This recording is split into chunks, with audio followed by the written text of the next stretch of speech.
Hello, everybody. Thank you for joining the session today, which I will present on running machine learning workloads on Kubernetes at Suse CaaSP platform with data intelligence. I'm Andreas Engel from SAP. I'm working there in a pre-sales role. I'm really happy that I can share this information today with you, and I hope that you will get a lot of stuff out of this. First, I will give you a short introduction on the background on the solution we are offering and how this is connected to machine learning. You'll get an overview and a rush overview of the solution SAP Data Intelligence. And lastly, I want to share with you a customer POC we did with a science organization, which is showing really nicely how the CaaSP and the Kubernetes platform and the SAP Data Intelligence working together to deliver value to you as to our customers. So let us dive in. So introduction to machine learning. So what I share here is basically the enterprise landscapes of systems which we see at all of our customers, being small ones, being large ones. They have applications, they have data warehousing running, and nowadays a lot of cloud storages are used or cloud applications are used in the enterprise. So basically it's a mess of systems of data which need to be managed. But on the other hand side, we're now talking about enterprise machine learning. When we look where SAP typically plays a role is the application space. I assume you have heard about our SAP S/4HANA offering running as an enterprise resource planning solution, or if you look in the data warehousing, we're quite strong providing analytics for our customers. But most of the other systems are non-SAP systems and non-SQL systems.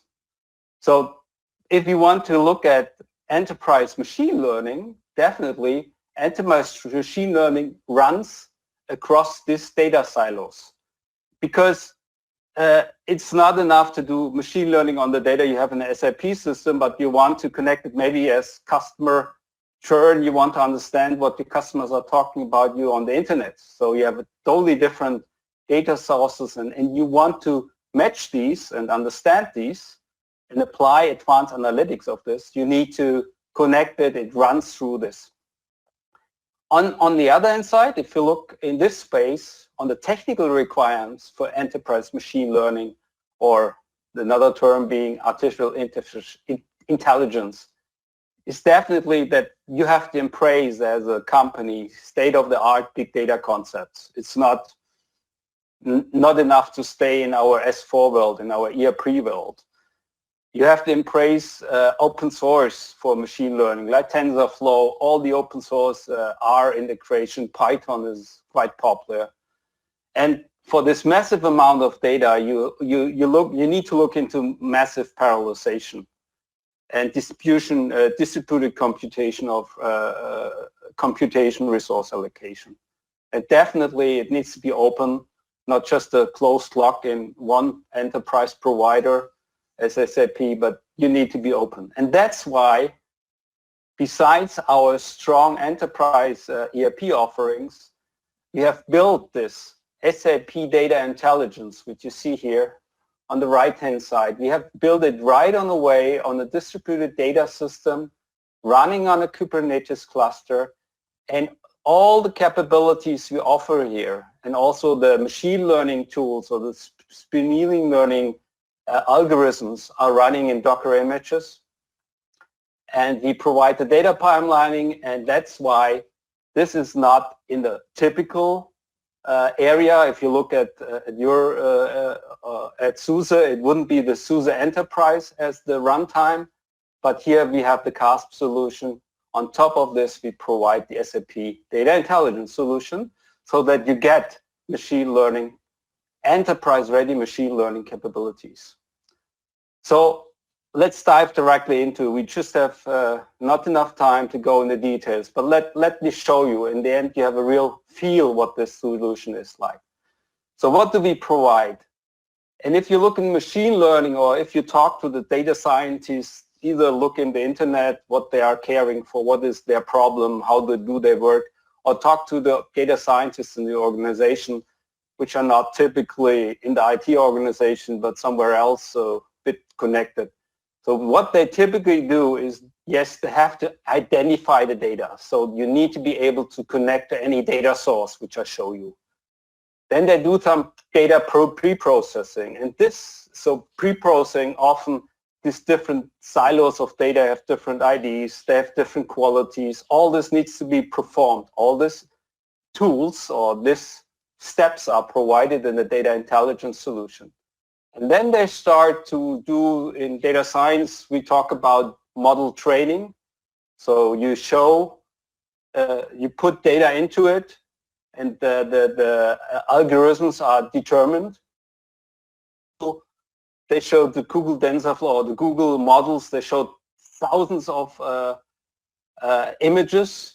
And by looking at these images, the image recognition was much better improved, and they learned the model for image recognition. The same type of thing is happening also from a data science perspective. And what we have built into, so typical tooling in this area for data scientists is to use Jupyter notebooks.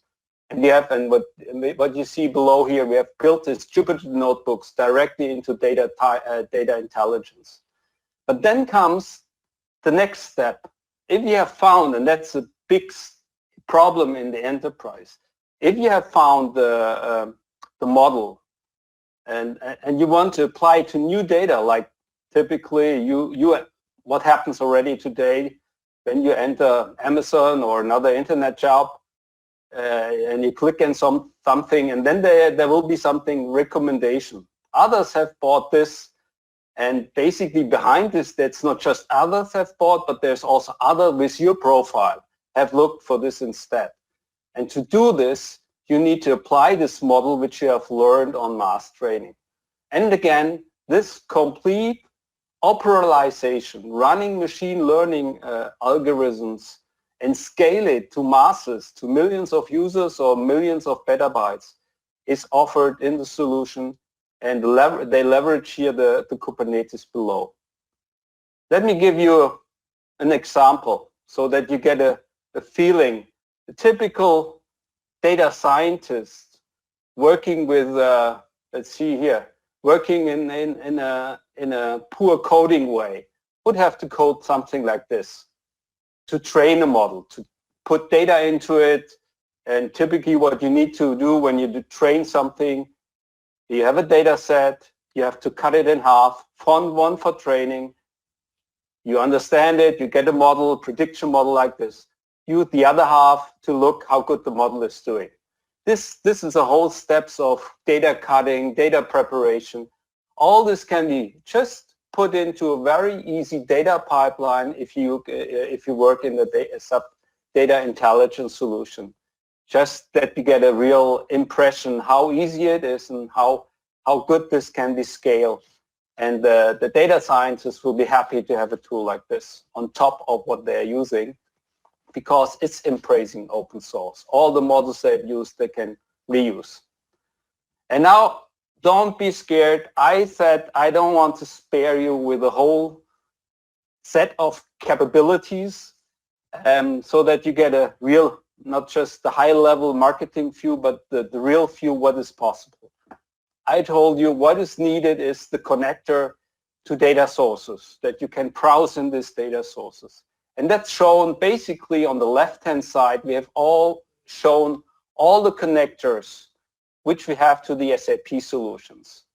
I said we have the data warehouse solution, SAP BW, or we have our cloud solutions, and we connect. That's important. We connect definitely also in the S4 world, which is most of the customers using, because there you have the customer data, you have the purchase data, maybe the material data, what you're producing, your product data. All what you need is, and you have this out of the box connected to the SAP world. And as I told you before, we are not just playing the SAP world. So on the right hand side, you get out of the box connector to the open source world, like Hadoop integration. We have the streaming integration to Kafka. We can connect to cloud storage where some of the unstructured data is residing. And last but not least, through our SAP Cloud integration platform, we can connect to any API. So we put the things together, we connect the dots, we can work on these data, and within this, and as I showed you, we have this data governance, which gives you a data profiling of all the data sources. We have the data orchestration, and for data pipelining, that's another strong part of the solution. If you need to move data from one side of your application to another, that's the data orchestration platform, which is given by the SAP Data Intelligence. And for sure, you have the full data intelligence machine learning platform which is coded here as intelligent processing. Today I brought you, yes, this kind of solution is used from customers to look at, they connect data from different sources like Hartmann. They connect data from different sources to ensure that the supply chain is not broken. They have sensor data which show that certain products in a box are going lower and automatically something is triggered. But for doing this kind of processes, you needed to connect not only the SAP supply chain solution, but also the sensor solution with other things, so they can provide full visibility here. On the other hand side, we have Kaiserwetter. They use it to give a asset management status report on the wind turbines here. But this is here a very interesting space. So we worked together for pulsar search. So let's give you a speed update on physics here. So we're working with the Max Planck Institute for Radioastronomy. That's a typical kind of things they're using. That's in Germany, in Effelsberg, 100-meter diameter, telescope for radioastronomy. But they're about to build the newest, biggest radio telescope in the world in South Africa and Australia. It's called SKAs. And you see here, and what you see here is the data rates they expect, and they need to analyze. It will be 5 terabytes per second. And they cannot store in this space, so they have to decide on the run if what they are looking at is interesting or not. So this is the background of what we do here, and we are looking, especially with them, for pulsars. Pulsar is a neutron star which is collapsed and now is turning around and sending out radio waves like this. It's needles in the universe because you have only 3,000 of them found as of today and billions of objects up there. Typically, a candidate, after processing of the data, is looking like this. And the issue here is you have millions of candidates, and typically a good astronomer can look at 10,000 of these pictures and look if this is a pulsar or not. So that's the end of the story. We cannot scale this expert, so we need to look another space. I'll show you here the involvement on pulsars found. The first one, 1967. Another special pulsar, 2 pulsars running around, 1974. 2 Nobel Prizes. The newest involvement is that you use machine learning to look if this is really a candidate or not. And that's exactly where we come into play. This is just to show you that's a typical data flow. Could be, you also can assume that could be a data flow from a production machine, but we are here in science. You get a signal, then this is all done at the telescope, and then you have something which you call candidates.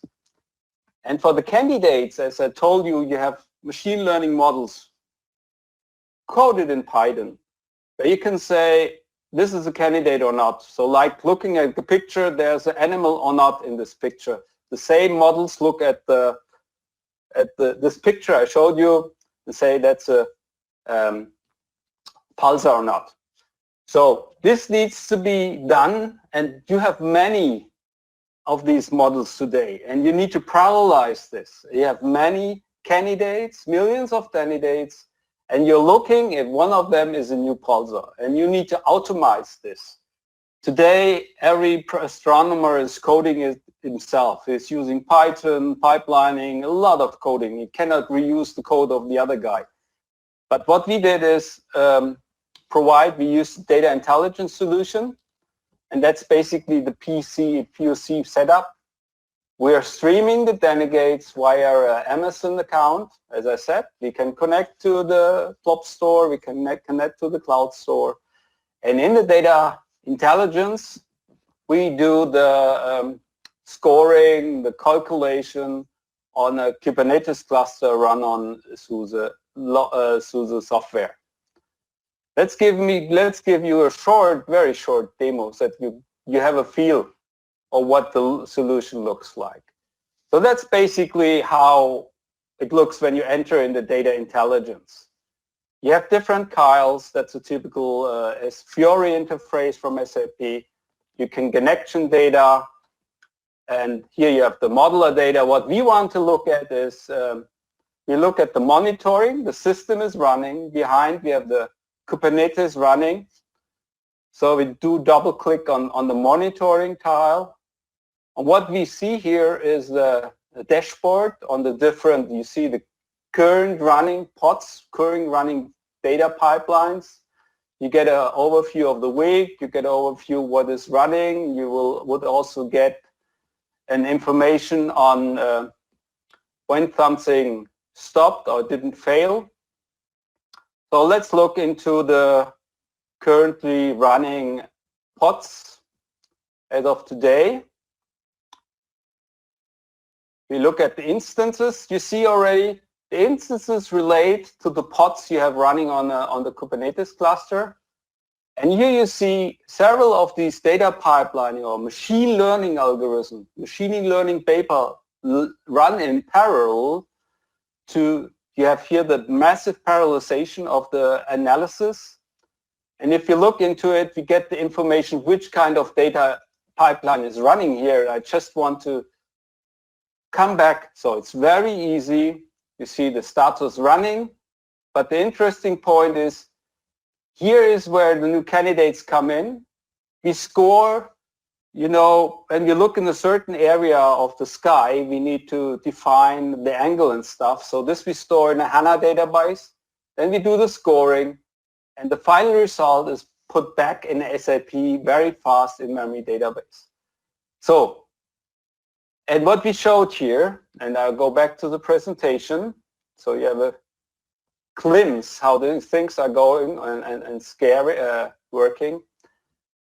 We're working here on a system with 6 worker nodes, 40 CPUs, and we are scoring 10 machine learning algorithms parallel, so 10 models which the scientists have derived in open source using Python. And what we could show is that we can scale up to scoring rate 6 candidates per second. So one candidate has 1 megabyte. So we get a really good throughput, and we could process more than 3.5 million candidates in 162 hours. And that's the scaling. Just giving you an outlook, so this new instrument would produce more than 2,000 candidates per second, the SKA. So we still have to work on this one, and we also try to get in the SKA as part of their software infrastructure. So let me wrap up. Why SAP Data Intelligence? So it brings the IT teams together because this data integration parts, pieces are provided by the IT guys. The AE, the artificial is now provided, and all the things is provided by the data scientists. And we can extract value from this distributed dataways.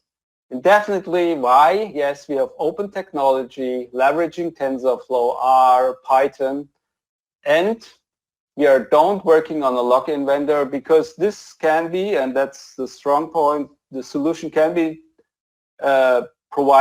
can be installed on-premise, and here we work strongly together with SUSE, which is certified for this one. But you also can deploy it on on this hyperscaler and run it there. Okay, I hope this was interesting to you. Here I give you some next steps. You have the download of the slides. Enjoy the rest of the day, and finally, here's my contacts. Please come back to me, and if you have any further, if you have a need for further information. Thank you for today's session.